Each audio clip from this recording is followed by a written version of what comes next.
Price Lord. இன்றைய தியானத்துக்காக நாம் எடுத்துக்கொள்ளப்பட்ட வேத பகுதி மத்தேயு எழுதின சுவிசேஷம் 13வது அதிகாரம் 7வது வசனம். சில விதை முள்ளுள்ள இடங்களில் விழுந்தது, முள் வளர்ந்து அதை நெருக்கி போட்டது.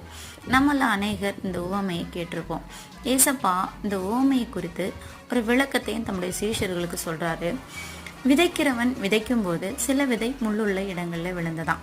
அது வளர முடியாதபடி அது வளர்ந்து வரும்போதே முள் அதோடு கூட சேர்ந்து வளர்ந்து அந்த விதையிலிருந்து பலன் கொடுக்க முடியாதபடி அந்த முற்கள் அதை நசுக்கி போட்டது.